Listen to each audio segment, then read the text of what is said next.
Brett, I gotta Good, talk to you. I feel like we maybe got off on the wrong foot by worry about letting you plank twice. Uh, Bro, it was on me. and I could pop that, actually, you're right.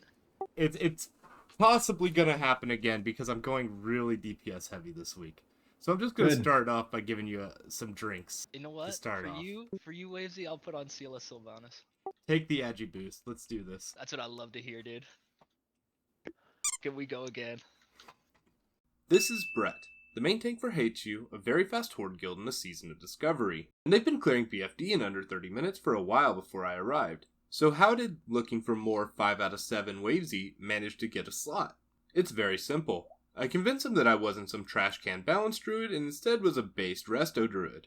Somehow they believed me and our first run was smooth as butter, getting me a seat on their main roster.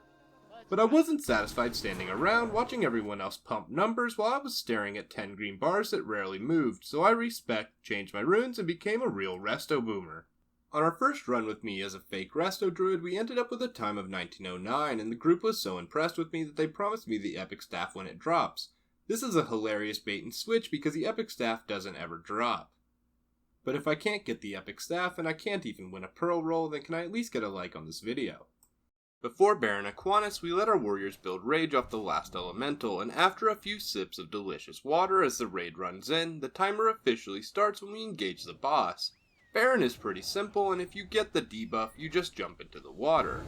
And of course our fearless leader Brett gets the bomb and Baron dies, we hop over, and when it comes to loot, everyone is normal, so we just roll and keep moving. It doesn't really matter anyway, and we'll complain about the bad drops once Occupy dies.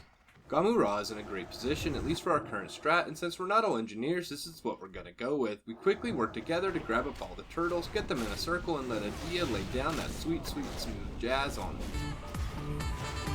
We quickly drink while Brett picks up the world's turtliest boss. Silly Millie will occasionally pick up aggro, whether on purpose or on accident. This is basically the life of high DPS enhancement shamans with double rock biter, and it frankly can't be helped.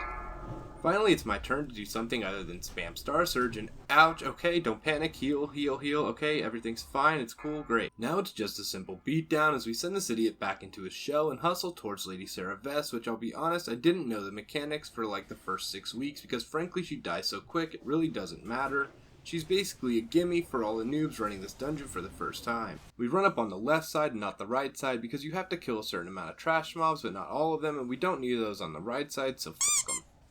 Quick drink on the combat drop, and while we're drinking, she basically hits like a feathered pillow so others can keep drinking while we start the DPS race. And healers can't be standing around watching all the fun, so we get in on the action as much as possible while still keeping green bars from becoming gray bars. And she's down in 27 seconds, which is pretty good. This water wall sucks and frankly is the worst part of Lady Sarah Vess. On our way to Gilahast is where the trash starts to get tricky because of these sorceresses. They cast Frost Nova, which is frankly like someone taking the keyboard and mouse away for 10 seconds before letting you go fast again. Clearing out the water before getting on land, and that's when the real game begins. Rest in peace, Myth Squad. First big pull and we got good RNG with no sorceress. But it follows up with 2 sorceresses, so maybe I should keep my stupid mouth shut. We run Faps now, but on this run we weren't, and you can still get a sub 18 without them, so maybe it's not just your fellow players' fault when you can't complete a raid. We have discovered new strategies for going fast in this hallway, but for this run we simply killed as we went along and tried to keep moving while dealing with any Frost Novas. And be careful here not to pick up the left side because again these trash mobs aren't needed for the speed run. We're at the Murlocs, which is a little bit tricky, but here's the thing. You can grab all these Murlocs and LOS them on these routes here, but for us we send in Zerta and Gino, our hunters, to start killing and pulling as many Murlocs as possible. We put these Murlocs in the mud on site, and while I forgot to record the audio like an idiot, the only things I'm saying in Discord at this point is 2 things. First, that I need to drink before Gilahast, and this is because we'll be going straight into Lorgus Jet, and I'm asking our priest Godot where his mana is at. If his mana is fine, then we can start Gilahast now. I'll go ahead and drink, and we'll both do a short drink before we start the gauntlet. March of the Murlocs is pretty easy. Even if people make mistakes, it's not the end of the world, it's just the end of my fat mana pool. Rinse and repeat 3 hinds, and Gilahast is an easy boss, especially if you have ever played the game Frogger, and considering the game came out in 1981, you should be decent at it by now. Gilahast is dead. Boring. Next fight. Basic strat before we go.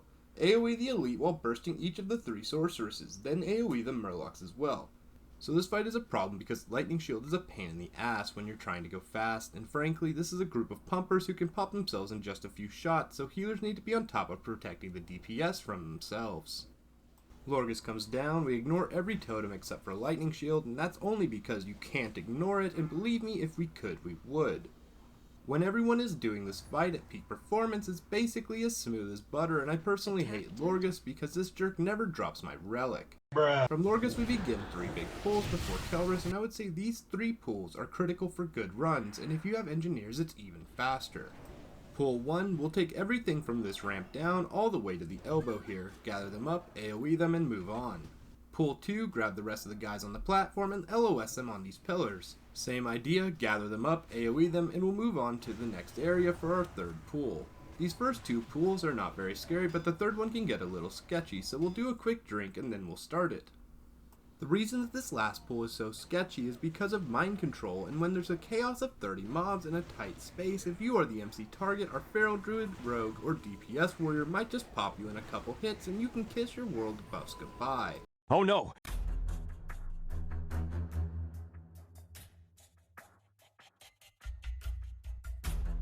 I lived, come on, you wouldn't expect my guildies to actually kill me, right? Definitely not on this run at least.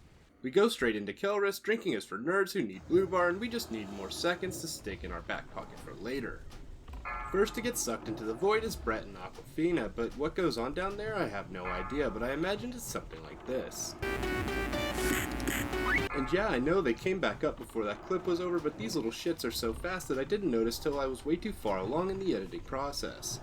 Steezo and Silly Millie go down next, and less than 20 seconds later, these unlucky ducks are back to beating up on Kelris. We go into the part of Kelris where you wipe on all of your raids and learn the real meaning of dust to dust, but this isn't the playground, kids, this is where the real men play, so once Kelris moves out of the way and once again doesn't drop my staff... No time for crying now, we'll save it for the pub after. We have to hit all 4 of these candles, and this run is almost in the history books, so we gather this huge group of nerds in a pile, and you should know how this goes by now. Akumai finally opens her bedroom door, and in we come like an army of house flippers, and our first task is to dispatch this army of stinky snapping turtles, and even with one still giving us attitude, we went ahead and let Akumai know we were ready for a fight. While Brett ate the stacks, we laid a good old-fashioned classic beat down. Brett gives himself a little bath, but his stank is so bad it comes to life, and we have to beat back his gamer bathwater before going back to Akumai. These slaps are so fire that Akumai goes Super Saiyan, but this isn't Goku, this is real life, and the only thing that changes now is Brett has to sit in his newly acquired filth until we wrap this run up like a Christmas present, and that joke was a lot better 5 weeks ago when I started making this video. Akumai dies, the whole raid lives, and you'll never guess the outcome. We got a beautiful sub 18 and some pretty solid parses, and just to put the cherry on top, I lost the pearl once again, but grats to Zerda on the pearl anyway. Thank you so much for watching the run. To the guild hates you for welcoming me in and for being very fast. Please consider subscribing to the channel and making sure to hug your loved ones today. Take care.